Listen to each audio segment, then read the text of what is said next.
ada perintah tugas negara, yaitu rekan kita dari Samapta sebanyak 100 orang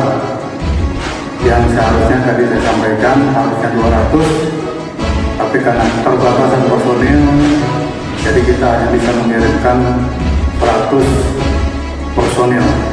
lengkap atau nih lengkap, alhamdulillah.